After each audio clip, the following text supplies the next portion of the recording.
ಕುಡಿದ ಹೊತ್ನಾಗ ಯಾರಲ್ಲಿ ಇಲ್ಲ ಕುಡಿಯೋ ನೀರು ಕೇಳ್ಬೇಕು, ಶಾಸಕರು ಬಂದಾರ ಕೇಳ್ಬೇಕು, ಅವ್ರು ನಮ್ಮ ಕೇಳ್ಬೇಕು ಅನ್ನೋದ್ರಲ್ಲಿ ಯಾರಲ್ಲಿ ಇಲ್ಲ, ಯಾರು ತೆನೆಯಲ್ಲಿ ಬರ್ತಾ ಇಲ್ಲ. ಬರ್ತಾ ಇಲ್ಲ ಅಂದ್ರೆ ಕುಡಿಯೋ ನೀರು ಏನ್ ಮಾಡ್ತಾರೆ ನೀವು? ಕುಡಿಯಕ್ ನೀರು ಬೇಕಾ ಬೇಡ ನಿಮಗೆ? ಬರೀ ನೀವೇನು ಫಿಲ್ಟರ್ ನೀರನ್ನ ಕುಡಿತಿರೋ ಏನು ಬದಲಿ ನೀರು ಕುಡಿತೀರ? ಎದಕ್ಕೆ ಕೇಳ್ತಾ ಇಲ್ಲ ನೀವು? ಯಾಕೆ ನೀವು ಮನಸ್ಸು ಬಿಸ್ತಾ ಇಲ್ಲ? ನಮ್ಮ ಹುಡುಗರು ಎಷ್ಟು ಶಾಂತವಾಗಿತ್ತು ಅಂದ್ರೆ ಒಂದು ಏನು ಅಹಿತಕರ ಘಟನೆ ನಡೆದ್ರೆ ಕೇಳುವಂತ ಸ್ಥಿತಿಯಲ್ಲಿಲ್ಲ. ಮತ್ತೆ ಯಾವುದಕ್ಕೆ ಸಮಸ್ಯೆ ಇಲ್ಲ. ನಮಗೆ ಜನ ಉಗುಳ್ತಾ ಇದ್ದಾರೆ. ನಮ್ಮ ಹೋರಾಟಗಾರರಿಗೆ ಏನ್ ಮಾಡ್ತೀರಿ ನೀವು, ಏನ್ ಮಾಡ್ತೀರಿ ಅಂತೇಳಿ ನಮಗೆ ಉಗುಳ್ತಾರ. ಅಂದ್ರೆ ಹೋರಾಟಗಾರರಿಗೆ ಸಹ ಇವತ್ತು ನಾಚಿಕೆ ಆಗಿದೆ. ಅಂದ್ರೆ ಇವತ್ತು ನಾವು ಹೋರಾಟ ಮಾಡ್ಲಿಕ್ಕೆ ಏನ್ ಕರೆ ಕೊಟ್ಟಿವಿ, ಇವತ್ತು ಬಂದಿಗೆ ಇಷ್ಟೆಲ್ಲ ಜನ ಸೇರಿದ್ದಾರೆ ಅಂದ್ರೆ ಜನರಿಗೆ ಸಿಟ್ಟಿದೆ.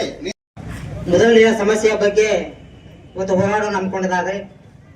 ಇದರಲ್ಲಿ ಭಾಗವಹಿಸಿದ ಎಲ್ಲ ಮೊದಲ ಪಟ್ಟಣದ ನಾಗರಿಕರು, ಹೋರಾಟಗಾರರು, ವಿವಿಧ ಸಂಘಟನೆಯ ಪದಾಧಿಕಾರಿಗಳಿಗೆ ನಮಸ್ಕಾರ ತಿಳಿಸುತ್ತಾ, ನಮ್ಮ ದೇಶಕ್ಕೆ ಸ್ವಾತಂತ್ರ್ಯ ಬಂದು ಸುಮಾರು 75 ವರ್ಷ ಆಗಿದೆ ಇಲ್ಲಿವರೆಗೆ. ಆದ್ರೂ ಕೂಡ ಇವತ್ತು ನಾವು ಒಂದು ನೀರಿಗಾಗಿ ಹೋರಾಟ ಮಾಡ್ತೀವಿ ಅಂದ್ರೆ ಇದು ನಾಚಿ ಹೇಳೋ ಸಂಗತಿ ಆಗಿದೆ. ಯಾಕಂದ್ರೆ ಸಾರ್ವಜನಿಕ ಮೂಲಭೂತ ಸೌಕರ್ಯಗಳಲ್ಲಿ ನೀರು ಬಹಳ ಪ್ರಮುಖವಾದ್ದು. ಅಂತ ನೀರನ್ನೇ ಕೊಡುವಂತ ಸರ್ಕಾರ ನಮ್ಗೆ ಆಗ್ಬೇಕಾಗಿದೆ. ಅದನ್ನ ಯೋಚನೆ ಮಾಡಬೇಕು. ಇವತ್ತು ಬರೀ ಸ್ಥಳೀಯ ಮಟ್ಟದ ಐತಿಹಾಸಿಕ ಸ್ಥಳ, ಸುಪ್ರಸಿದ್ಧವಾಗಿರ್ತಕ್ಕಂಥ ಸ್ಥಳ ಅಂತೇಳಿ ಕೇವಲ ನಾವು ಮಾತಿನಲ್ಲಿ ಹೇಳ್ತಾ ಇದ್ದೀವಿ ಹೊರತು ಈ ಒಂದು ಐತಿಹಾಸಿಕ ಸ್ಥಳಕ್ಕೆ ಬೇಕಾಗಿರ್ತಕ್ಕಂಥ ಮೂಲಭೂತ ಸೌಕರ್ಯಗಳಲ್ಲಿ ನಾನಾರ್ಥಿ ಆಗಿರ್ತಕ್ಕಂಥ ಮೂಲಭೂತ ಸೌಕರ್ಯ. ಆದ್ರೆ ನಾವು ಜೀವನ ನಡೆಸಲು ಬೇಕಾಗಿರ್ತಕ್ಕಂಥ ಮುಖ್ಯವಾಗಿ ಬೇಕಾಗಿರ್ತಕ್ಕಂಥ ಮೂಲಭೂತ ಸೌಕರ್ಯಗಳು ನೀರು. ಇದು ನೀರಿನ ಸಮಸ್ಯೆ ಕೇವಲ ಇವತ್ತೊಂದು ದಿನದಲ್ಲ, ನಾವು ಅನೇಕ ದಶಕಗಳಿಂದ ನೋಡ್ತಾ ಇದೀವಿ. ಅಂದ್ರೆ ಸುಮಾರು 16 ವರ್ಷಗಳಿಂದ ಈ ಒಂದು ನೀರಿನ ಸಮಸ್ಯೆಯನ್ನ ಈ ಮುದುಗಲು ಎದುರಿಸ್ತಕ್ಕಂಥದ್ದು. ನಾವು ಸಹಿತ ಸುಮಾರು 10-12 ವಯಸ್ಸು ಇರಬೇಕಾಗಿದ್ದ ಸಂದರ್ಭದಲ್ಲಿ 2-3 ಕಿಲೋಮೀಟರ್ ಒಂದು ಸೆಕೆಂಡ್ ಅಲ್ಲಿ 8 ಕೂಡ ಹಾಕೊಂಡು ತಗೊಂಬಂದು ಮುದುಗಲ್ಲಿ ನಮ್ಮ ಮನೆಗಳಿಗೆ ತಗೊಂಬಂದು ನೀರನ್ನು ಬಳಸ್ತಕ್ಕಂಥ ವ್ಯವಸ್ಥೆಯನ್ನು ನಾವು ಅನುಭವಿಸ್ತಾ ಇದೀವಿ. ಇವತ್ತಿನ ಈಗಾಗಲೇ 40 ವರ್ಷ ಇದೆ. 8-10-12 ವರ್ಷದಿಂದ ಆ ನೀರಿನ ಸಮಸ್ಯೆಯನ್ನ ನಾವು ನೋಡ್ತಾ ಬಂದಿದ್ದು. ಇವತ್ತು 40 ವರ್ಷ ಆದ್ರೂ ಕೂಡ ಆ ನೀರಿನ ಸಮಸ್ಯೆಯನ್ನು ನಾವು ನೋಡ್ತಾ ಇದ್ದೀವಿ. ಇಲ್ಲಿ ನಮ್ಮ ಜಿಲ್ಲೆಯಲ್ಲಿ ಅನೇಕ ರೀತಿಯಾಗಿರ್ತಕ್ಕಂಥ ದುಡಿದಿದ್ದಾರೆ, ರಾಜಕೀಯ ವ್ಯಕ್ತಿಗಳಿದ್ದಾರೆ, ಎಲ್ಲರೂ ಇದ್ದಾರೆ. ಆದ್ರೆ ಈ ಒಂದು ಸಾಮಾನ್ಯವಾಗಿರ್ತಕ್ಕಂಥ ನೀರಿನ ಸಮಸ್ಯೆಯನ್ನು ಇಲ್ಲಿವರೆಗಾದ್ರೂ ಕೂಡ ಯಾರಿಗೆ ಸಂಬಂಧಪಟ್ಟಂತ 23 ವಾರ್ಡ್ಗಳಿಗೆ ಕುಡಿಯುವ ನೀರಿನ ಹೋರಾಟಕ್ಕೆ ನಾವು ಬೆಂಬಲ ಕೊಟ್ಟಿವಿ. ಆದ್ರೆ ಮೊನ್ನೆ ನಾವು ಶಾಸಕರಿಗೆ ಮುತ್ತಿಗೆ ಹಾಕಿದಾಗ ಅದು ಯಾವುದೇ ರೀತಿ ಪಕ್ಷ ವತಿಯಿಂದ ಅಲ್ಲ, ಒಂದು ಸಂಘಟನೆ ವತಿಯಿಂದ ಹೋರಾಟ ಮಾಡಿತ್ತು. ಆ ಸಂಘಟನೆಯಿಂದ ಹೋರಾಟ ಮಾಡಿದ್ದು ಇಡೀ ಮುದ್ಗಲಿನ 23 ವಾರ್ಡ್ಗಳಿಗೆ ಕುಡಿಯಕ್ಕೆ ನೀರು ಕೊಡ್ರಿ ಅಂತ ಕೇಳಿ ನಾವು ಶಾಸಕರಿಗೆ. ನಮಗಾಗಿ ಕೇಳಿಲ್ಲ, ಅದು 23 ವಾರ್ಡ್ಗಳಿಗೆ ನೀರು ಕೊಡ್ರಿ. ನೀವು ಪ್ರಚಾರವಾಗ ಕೊಟ್ಟಂತ ಮಾತು ಏನು ಕೊಟ್ರಿ ಅಲ್ಲ, ನಾನು ಗೆದ್ದು ಬಂದಾಗ 3 ದಿವಸಕ್ಕೊಮ್ಮೆ ನೀರು ಕೊಡ್ತೀನಿ, ಆ ಮಾತನ್ನು ಉಳಿಸ್ಕೇರಿ ಅಂತ ನಾವು ಅವ್ರಿಗೆ ಮನವಿ ಮಾಡಿದ್ವಿ. ಆದ್ರೆ ಅದಾಗ ಇರ್ತಕ್ಕಂಥ ಕೆಲವು ಮುಖಂಡರು ಅದು ನಮ್ಮ ಶಾಸಕರಿಗೆ एहतजाज कर रहे, ये एक संगठन के जानिब से कर रहे। यहाँ पर कोई पार्टी अगेंस्ट हो को किसी के अगेंस्ट में बोल को नहीं, एक अवाम के हक के वास्ते में बोल को लड़ रहे। एसडीपीआई के जानिब से पूरा हमें क्या बोले तो उनका साथ देने के लिए तैयार है।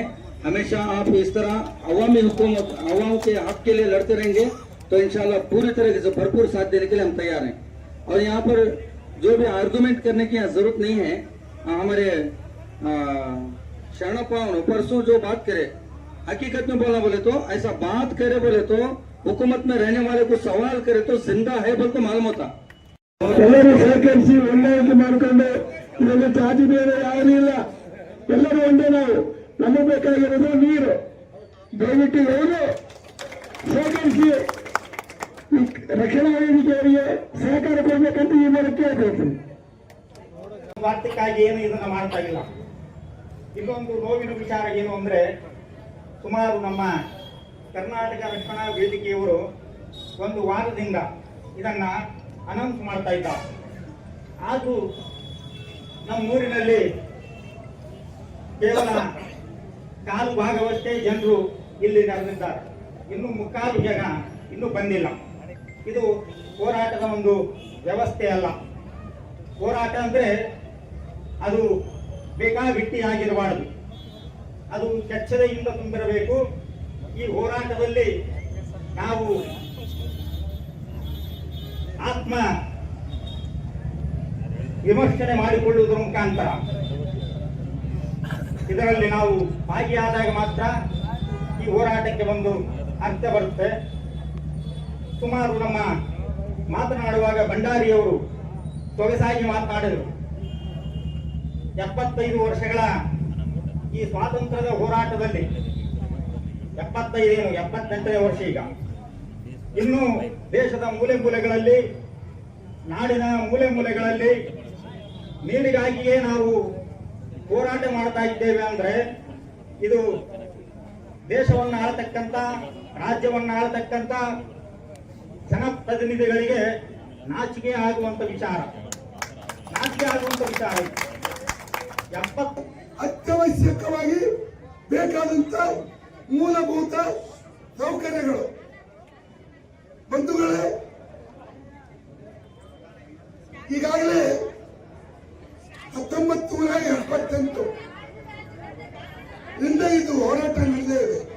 81ರಲ್ಲಿ ಅಂದಿನ ಶಾಸಕರಾದಂತ ಮಾಜಿ ಶಾಸಕ ಎಂ ವೆಂಕಣ್ಣವರು ಧರ್ಮಸಿಂಗರು ನಗರಾಭಿವೃದ್ಧಿ ಸಚಿವರಿದ್ದಾಗ ಅವತ್ತು 1,19,00,000 ಯೋಜನೆಯನ್ನ ಜಕ್ಕರಮಳ್ಳಿ ತಂದರು.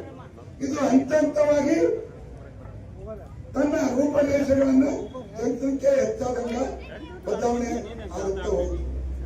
ಜನಸಂಖ್ಯೆ ಹೆಚ್ಚಾದಾಗ ನೀರಿನ ಅವಶ್ಯಕತೆ ಕೂಡ ಹೆಚ್ಚಾಗುತ್ತೆ. ಆದರೆ ಪ್ರಸ್ತುತ ಸಂದರ್ಭದಲ್ಲಿ ಇವತ್ತು ನಾಗರಿಕರ ಒಂದು ಸರ್ಕಾರದೊಂದಿಗೆ ಬೃಹತ್ ಪ್ರತಿಭಟನಾ ರ್ಯಾಲಿಯನ್ನು, ಈ ರ್ಯಾಲಿಯ ಸಾನ್ನಿಧ್ಯ ವಹಿಸಿರ್ತಕ್ಕಂಥ ನನ್ನ ಆತ್ಮೀಯ ಬಾಲ್ಯ ಸ್ನೇಹಿತ ಸಿದ್ದಯ್ಯ ಸ್ವಾಮಿಯವರೇ, ಈ ಸ್ಥಳೀಯ ಆಡಳಿತ ಮಂಡಳಿಯನ್ನು ಹಿಡಿದುಕೊಂಡು ಶಾಸಕರಲ್ಲಿ ಯಾವುದೇ ಪಕ್ಷದ ಜನಪ್ರತಿನಿಧಿಗಳಿರಲಿ, ದಯವಿಟ್ಟು ನಿಮ್ಮ ರಾಜಕಾರಣವನ್ನು ಬಿಡಿ. ನಿಮ್ಮ ರಾಜಕಾರಣವನ್ನು ಬಿಟ್ಟು ಮುದಗಲ್ ಪಟ್ಟಣದ ಜನತೆಗೆ ಕುಡಿಯುವ ನೀರಿನ ಒಂದು ಸೌಲಭ್ಯವನ್ನು ಕೊಡಲಿಕ್ಕೆ ತಾವೆಲ್ಲ ರಾಜಕೀಯ ಮರೆತು ಮುಂದಾಗಬೇಕು ಅಂತ ತಿಳ್ಕೊಂಡು ಮುದಗಲ್ ಜನತೆಯ ಪರವಾಗಿ ನಾನು ಕಳಕಳಿಯಿಂದ ತಮ್ಮಲ್ಲಿ ಬೇಡಿಕೊಳ್ತೇನೆ. ಯಾಕಂದ್ರೆ ಈ ಒಂದು ಸಮಸ್ಯೆ ಇಂದಿನದಲ್ಲ, ನಿನ್ನೆದಲ್ಲ. ನಿಮ್ಮ ವೈಯಕ್ತಿಕ ಪ್ರತಿಷ್ಠೆಗೆ ದಯವಿಟ್ಟು ಮುದಗಲ್ ಜನತೆಗೆ ನೀರನ್ನ ಕೊಡುವಲ್ಲಿ ದಯವಿಟ್ಟು ವಿಳಂಬ ಮಾಡಬೇಡಿ. इस रक्षण वेदी के एहतजाज में हम लोग जमा होकर ये पैगाम देना चाहेंगे, सबसे पहले हमको पानी की जरूरत है। मैं ये कहना चाहूंगा कि अगर हमारे गांव के रास्ते में खड्डा है, रास्ते में गड्ढा है, तो हम जाते जाते खड्डे से बचाते हुए अपनी गाड़ी को अपने मंदिर तक ले जाते। अगर हमारे गांव में लाइट नहीं है तो हम सोने के वक्त में कम से कम अपने कट्टों पर घर के बाहर जो रात गुजार कर अपनी रात गुजार सकते हैं। लेकिन पानी एक ऐसा अहम चीज है कि जिसकी वजह से पानी के बगैर हम जिंदा रहना बेकार। और दूसरी बात, पानी कितने 15 दिन में एक बार आता। हम जब छोटे थे ना, बोड़ियों से ना बोर से पानी लाते थे, एक दिन पानी लाते थे, रात में पीते थे, सुबह अगर पीना चाहते तो हमारे घर वाले क्या बोलते,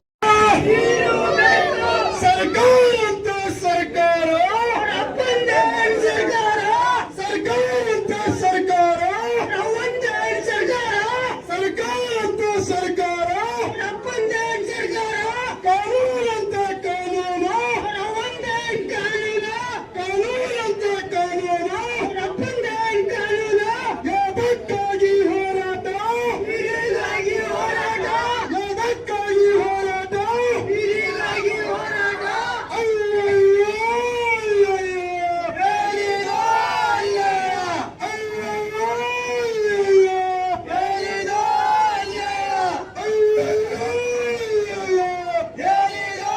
ಅಂತೇಳಿ ಈ ಸಂಬಂಧದಲ್ಲಿ ನಾವು ಹೇಳಲಿಕ್ಕೆ ಬಯಸ್ತೇವೆ. ಇವತ್ತು ನಮ್ಮ ಅಕ್ಕ ತಂಗಿಯರು, ತಾಯಂದಿರು 70 ವರ್ಷ, 80 ವರ್ಷ, 90 ವರ್ಷದ ವಯೋವೃದ್ಧರು ಸಹ ಇಲ್ಲಿ ಸೇರಿದ್ದಾರೆ. ಇದು ಶೋಷಣೆ ಅಲ್ಲದೆ ಮತ್ತೇನು? ನಮಗೆ ಗಂಡ್ಮಕ್ಕಳಾಗಿ ನಮಗೆ ನಾಚಿಕೆ ಬರಬೇಕು. ಇವತ್ತು ನಮ್ಮ ಅಕ್ಕ ತಂಗಿಯರು, ತಾಯಂದಿರು ಇಲ್ಲೇ ಬಂದು ಕೊಟ್ಟಿದ್ದಾರೆ ನೀರಿಗೋಸ್ಕರ. ಇದು ಗಂಭೀರ ಸಮಸ್ಯೆ ಇದೆ ಸರ್. ದಯವಿಟ್ಟು ತಾವು ಈ ಸಮಸ್ಯೆಗೆ ಈ ಸದ್ಯದ ಪರಿಸ್ಥಿತಿಯಲ್ಲಿ ಏನು ಪರಿಹಾರ ಕೊಡ್ತಾ ಇದ್ದೀರಿ? ಒಂದನೇ ಮಾತು. ಆಮೇಲೆ 24x7 ಈ ಕಾಮಗಾರಿಯನ್ನು 31,29,00,000 ಆ ಯೋಜನೆ ಪ್ರಾರಂಭ ಆಗಿತ್ತು. ಆ ಯೋಜನೆಯನ್ನು ಅರ್ಧಕ್ಕೆ ಗುತ್ತಿಗೆದಾರರು ಬಿಟ್ಟು ಓಡಿ ಹೋದ ನಂತರ ಮರು ಟೆಂಡರ್ ಅದನ್ನು ಮಾಡಿ ಆದಷ್ಟು ಬೇಗ ಜನರಿಗೆ ನೀರು ಸಿಗುವಂತ ಕೆಲಸ ಆಗಬೇಕಾಗಿತ್ತು. ಇದು ಇನ್ನೂ ಆಗಿಲ್ಲ.